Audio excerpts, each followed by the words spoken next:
This is obvious. His supporting leg is on the right, so his left side wobbles a lot. That's the relationship between them. Next, I'll have him do a simple exercise. What is this called? The tabletop position.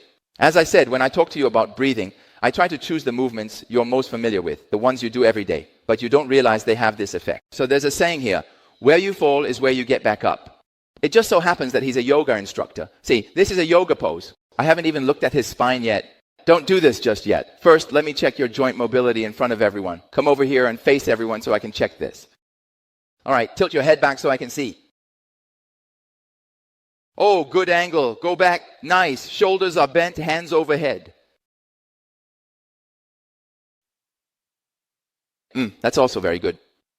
Now lean back. Extend your spine backward, not just your head, your whole body. This isn't working because the right side of the back is bulging out. Do you remember?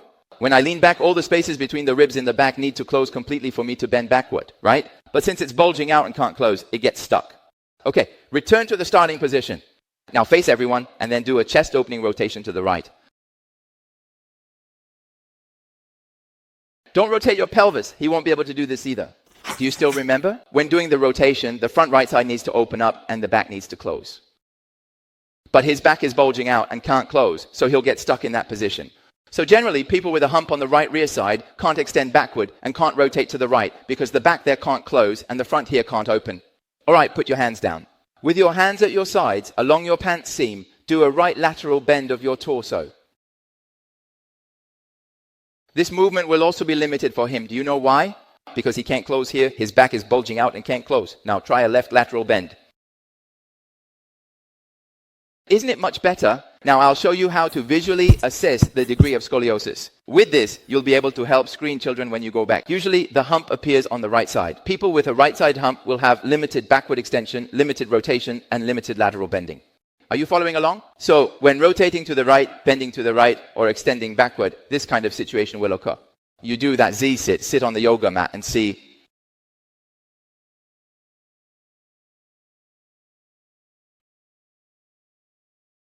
Okay, switch sides. That's fine. When he's sitting, it's okay. Both of his sit bones can touch the mat. What does that indicate? It means his spine is less affected by the pelvis. If a person's pelvis has a greater impact, then the difference in their pelvis would be more noticeable. All right, now I can guide you through the exercises. After you finish, we'll check these 3 directions again. Just do this movement. But I need to help you adjust the movement a bit based on what you're doing. I'll show you how to do it. Okay, then, do you remember that for most people, their right hip joint is usually an adduction and internal rotation? So I want him to lift his right leg up like this and place it here. And isn't it true that his left rib cage is open? So I want his left hand to be positioned like this, which closes it. At this point, I want his left hand to pull the outside of his right knee, and the outside of his right knee should resist against it. Isn't that abduction and external rotation? Why do we need to do abduction and external rotation? Because the hip is in adduction and internal rotation. So when you create this resistance here, the left side also closes and the right hip joint moves into abduction and external rotation as well. Then after having him support himself with his hand, I need to check whether his shoulders are level or if one is higher than the other. Right now, after supporting himself like this, his center of gravity shifts to the right again, which isn't correct because he can't inflate his left side. So after turning him over, I need his body weight to be shifted to the left. In a normal situation, it should be like this. My thoracic spine bends to the right and rotates to the left. That's what's normal. So, when you see that my supporting leg is on the right, isn't it true that my thoracic spine and my torso are bending to the right and rotating to the left? Isn't that how it should be? So right now, isn't he rotating to the right? So if after rotating to the right, he still bends to the right, that's pathological. In a normal situation, I should be rotating to the right and bending to the left. That's what's correct. So after rotating like this, his right shoulder must not be lower and his left shoulder higher. Do you understand? If the right shoulder is lower and the left shoulder is higher, that means he's both rotating and side bending, side flexing as well. Are you following? So if he needs to both rotate and side bend to the left, in this situation, he can't do it. What should we do? I have to give him some support. Why do I need to use this force? This force is like a slope going downward, and there's a counter force that pushes him to the opposite side. So you can't use a flat brick for support. You need to use a slanted one, like this, to push him, and that will move him to the other side. So at this point, can you see that his right shoulder is higher and his left shoulder is lower? Can you see that? All right, so at this point, how many forces are there in total? There's the external rotation force of the right hip, then the opposing force from the left hand, which further closes his left rib cage, and then the right hand gently applies a counter force to push his center of gravity to the left. Okay, maintain this position and then do the inhale for 5, exhale for 8, or inhale for 5, exhale for 10. When exhaling, try to make it as long as possible and stay in this position for 2 minutes. Right?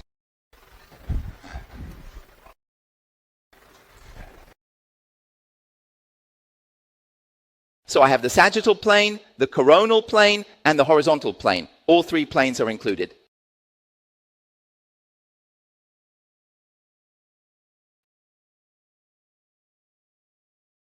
If you feel uncomfortable like this, let me help you. I can do it for you like this. This is comfortable.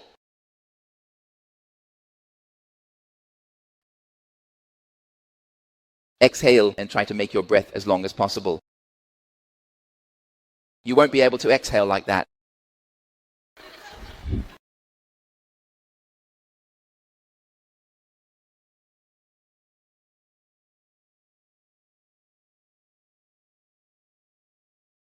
In a moment, I just did a breathing motion. Let me tell you, with scoliosis, it's like this. They will always use their hands to guide you.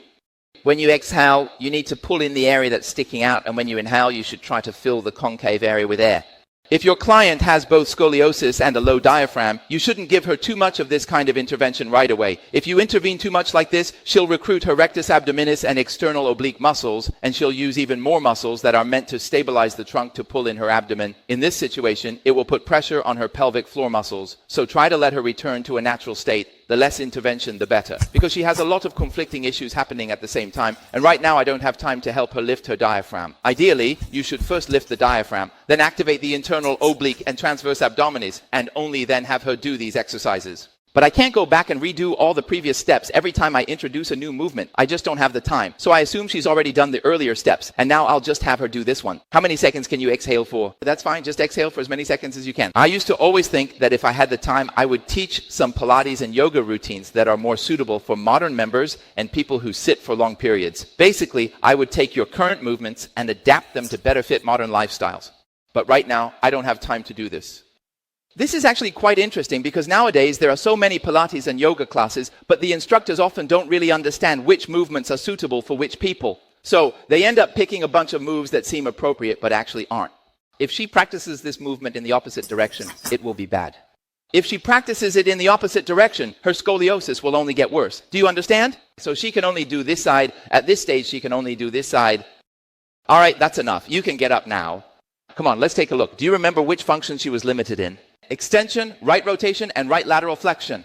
Okay, now try a right rotation.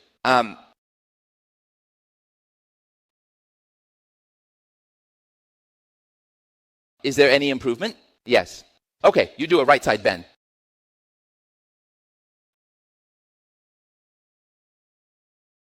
How is it? It's okay. All right, stand sideways. Do an extension. Not tilting your head back, but arching your body backward with your feet planted as you lean back. Don't retract your shoulder blades. Don't lean back like this. If I do it this way, I get stuck. When you lean back, plant your feet and then arch your body backward. That's it. That's right. There's some improvement, but not as much as with the other two. Come, I mainly want to check the curve in her back. With her back to everyone, how much do you remember about her just now? She was at 7 point something, and just now it was 8 point something. Look, look.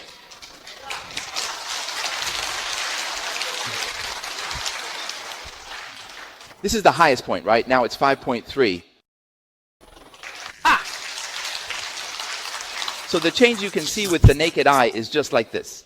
As long as you understand the underlying logic, many so-called world problems that seem difficult are sometimes reversible. But in her case, I only opened up this area above. But can this be maintained? No, it can't. Because the negative pressure on her left side hasn't been established yet, and the support from her left leg hasn't been established either, so she can't maintain it. So don't get too caught up in the changes you see right after a single session, because this only helped her realign. Like I said, this is just the beginning of rehabilitation. But for most people, once they've taken a photo and posted it on their social media, that's the end of it. Showing off the results from just one training session is meaningless because that's way too easy. That's just the beginning. There are still many, many things to do afterward. Next, I need to gradually help her build stability and support in her left leg. Why exactly can't she support herself on the left side? Is it because her glutes are weak? Or is it her foot that's weak? Or is it her core that's weak? I don't know either since I haven't trained her. So only by strengthening those areas can she possibly stay stable here. Otherwise, it becomes a cycle. Every time she comes, you have her do this exercise, then she leaves, does it, and returns when something goes wrong just to do it again. She can't keep it up. She'll repeat the same issues. Let me remind you, there are key points to this movement, then you can try again.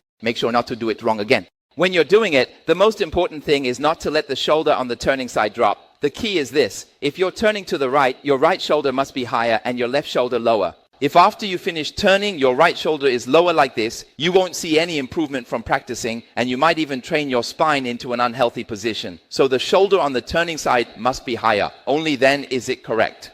In addition, your left hand and right leg must create some resistance against each other. Only when there is this resistance can the left side close, creating negative pressure on the left, which then allows your right hip to rotate and externally rotate. On this basis, you just need to exhale and let the breath out. So don't deliberately remind her to close the areas that are protruding or open up the areas that are sunken in. Don't give her too much intervention, just let her breathe naturally. Because her diaphragm is still positioned lower, you can't have her abdominal muscles contract too intentionally. If she contracts them deliberately, her pelvic floor muscles will drop again and her diaphragm will go even lower. All right, have I made myself clear? I'll leave it to you now. If your skill level is high, you can feel which side is higher and which side is lower. If you can't tell by looking, then assess the function. Have her extend backward, bend to the same side, and rotate to the same side. Then remember this angle, and after you help her practice, you can see changes in just 2 minutes.